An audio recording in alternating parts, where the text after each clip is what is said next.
Hello बच्चों, good morning. Part 1 में मैंने नया साल कविता के बारे में आपको समझाया था।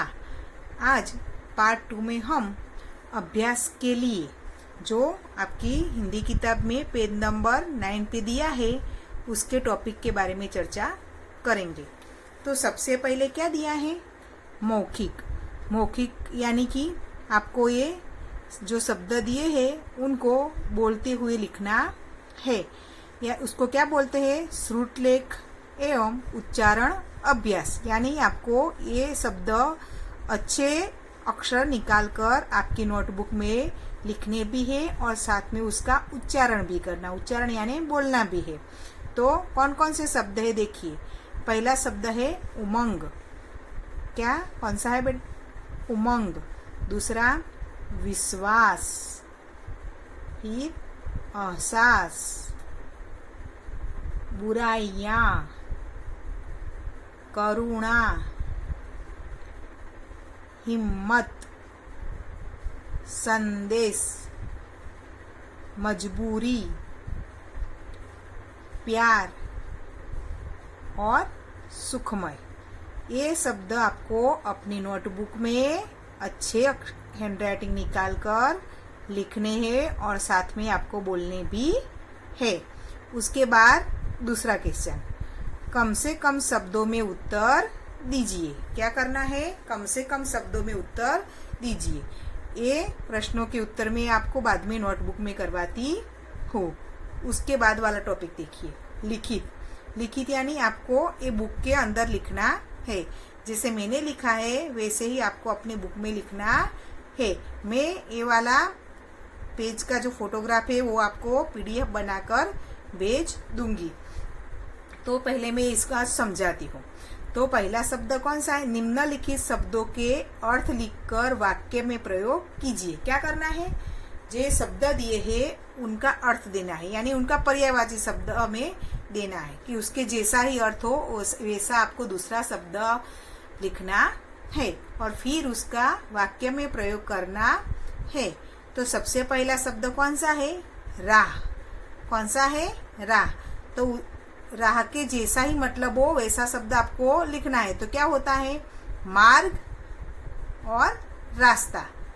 मार्ग का मतलब भी राह होता है, रास्ता का भी मतलब भी राह होता है। ये दोनों उसके पर्यायी शब्द है और उसका फिर आपको वाक्य में प्रयोग करना है। वाक्य में प्रयोग करते समय क्या ध्यान रखना है? ये वाला जो शब्द है वो वाक्य में आना चाहिए। जैसे कि हम ईमानदारी की राह पर चलेंगे।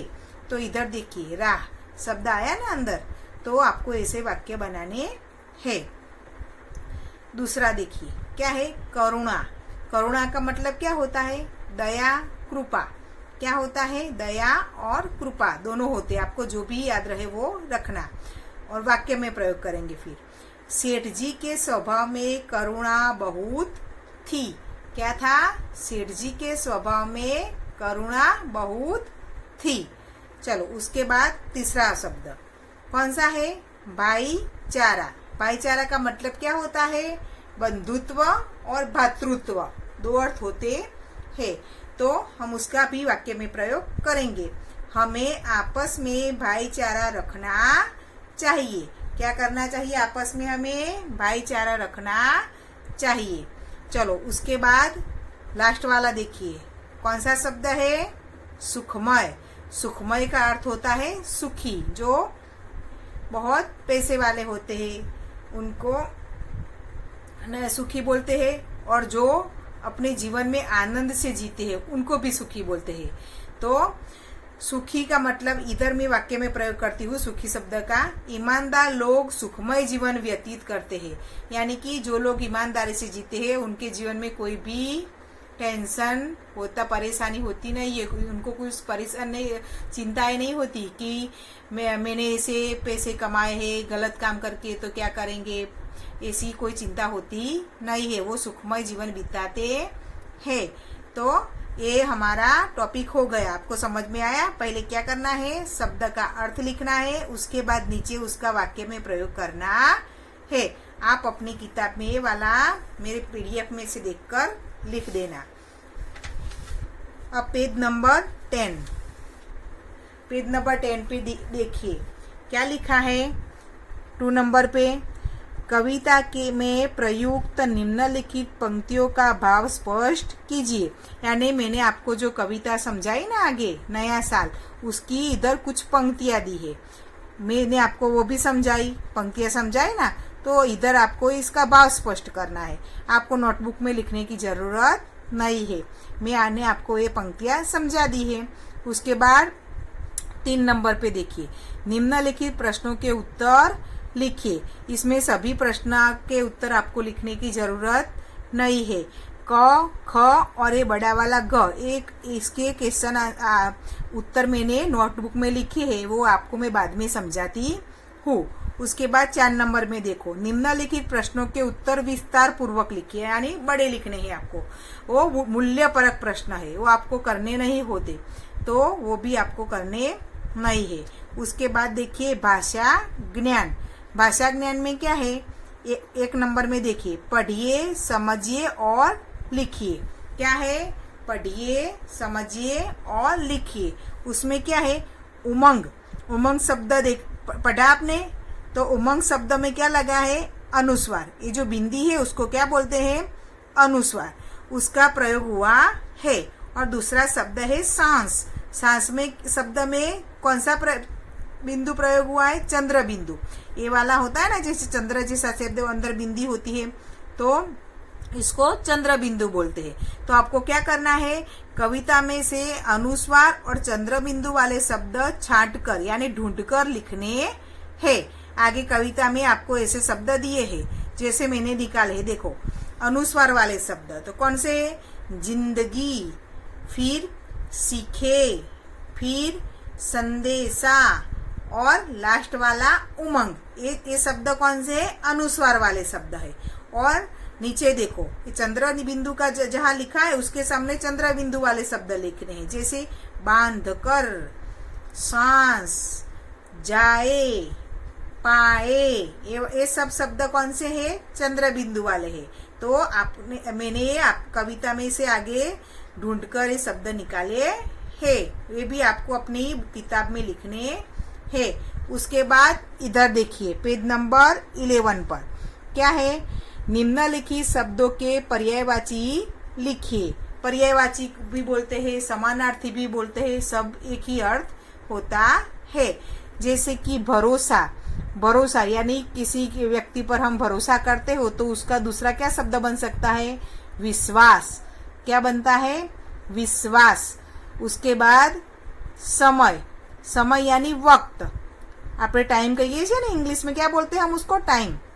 तो समय का दूसरा पर्यायवाची शब्द कौन सा होता है, वक्त। उसके बाद जिंदगी। जिंदगी का पर्यायवाची शब्द कौन सा होता है, जीवन। कौन सा होता है, जीवन। प्रेम। प्रेम का स्नेह। राह का रास्ता। और साल का बरस या वर्ष होता है ना। तो देख फिर से, भरोसा का विश्वास, समय का वक्त, जिंदगी का जीवन, प्रेम का स्नेह, राह का रास्ता, साल का बरस। ये हमारे पर्यायवाची शब्द हुए। उसके बाद विषय संवर्धक क्रियाकलाप यानी विषय से संबंधित क्रियाकलाप आपको दिया है, वो आपको अपने आप करना है। इधर क्या लिखा है देखो, 2 नंबर पे, सामाजिक बुराइयों से लड़ने वाले किसी एक महानायक का चित्र चिपकाइए और उनके बारे में महत्वपूर्ण बातें लिखिए। यानी हमारे समाज में जो बुराइयां थी उनके खिलाफ लड़ने वाले कई महापुरुष हमारे देश में हो चुके हैं। महात्मा गांधी, सरदार वल्लभ भाई पटेल, स्वामी विवेकानंद, डॉक्टर बाबा साहेब आम्बेडकर, ये कई सारे लोग हो चुके हैं। तो आपको इसी में से किसी का एक का इधर चित्र चिपकाना है और उनके बारे में लिखना है। वो आपको अपने आप खुद करना है। अब मैं आपको जो प्रश्नों के उत्तर है वो नोटबुक में समझाऊंगी।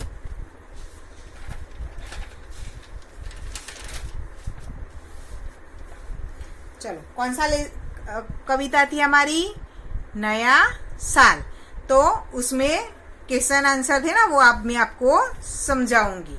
तो सबसे पहले था कम से कम शब्दों में उत्तर दीजिए। उसमें क में कौन सा क्वेश्चन था, प्रश्न कौन सा था, नया साल क्या लेकर आया है। मैंने कविता में समझाया था ना, नया साल क्या लेकर आया है बच्चों, बताओ। तो नया साल नई उमंगे लेकर आया है। क्या लेकर आया है, नई उमंगे लेकर आया है, ये उसका उत्तर हुआ। दूसरा प्रश्न देखिए, ख सभी कैसी हवा में सांस ले पाए। कवि ने बोला है ना कि सभी कौन सी हवा के बोला था उन्होंने, याद करो बच्चों। हाँ, तो उसका उत्तर आएगा सभी प्रेम और करुणा की हवा में सांस ले पाए।